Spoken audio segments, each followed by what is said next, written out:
Good morning! Tingnan natin guys yung tinanim nating prutas. Yan guys yung mino-work ko nung nakaraang araw. Mabilis lumaki yung mga grass. Yan yung mga kamatis. O diba? Magaganda na sila. Mga kamatis. Ito yung talong. So maglalagay ako. Ito yung tinanim nating prutas dito. Ito yung sili. Tingnan nyo ang ginawa. Nilagyan ko ng ganito, chicken wire.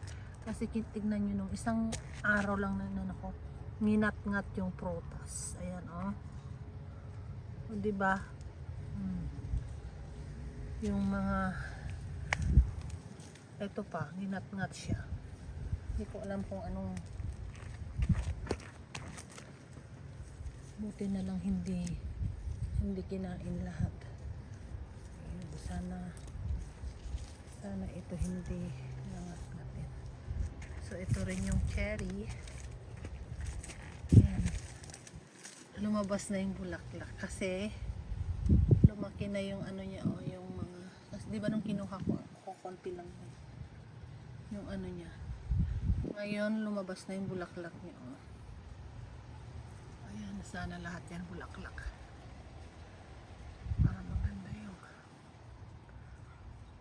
Tapos ito naman yung plum, yung Santa Rosa plum. Meron na siyang mga bunga. Diba? Nakakatuwa.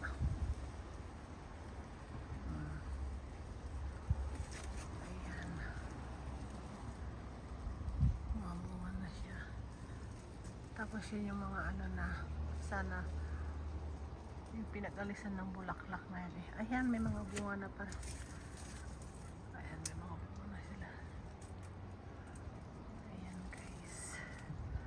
Ganito dito ang mga prutas pag time na nilang mamulaklak talagang hitik sa bulaklak bunga.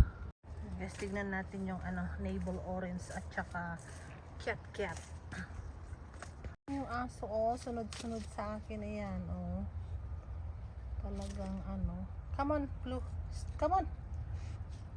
Ayan, tignan natin yung orange.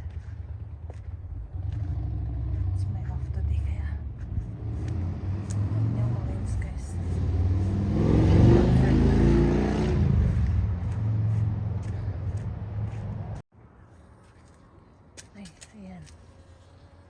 Diba? Maraming bunga. Tingnan niya si Blue. Kung saan ako pupunta doon.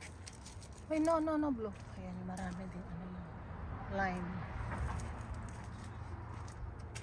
Tapos ito yung cat. Cat pa to. Yan. Maraming bees. Ayan. Ang daming honeybee. Ipinopollinate nila yung ito yung mga unang bunga niya, hindi na namin napitas. Diba? Maraming mga bunga. Let's go. Mamaya lagyan ko ng wire yung paligid ng cherry tree kasi mainit. Thank you for watching. Good job, Blue.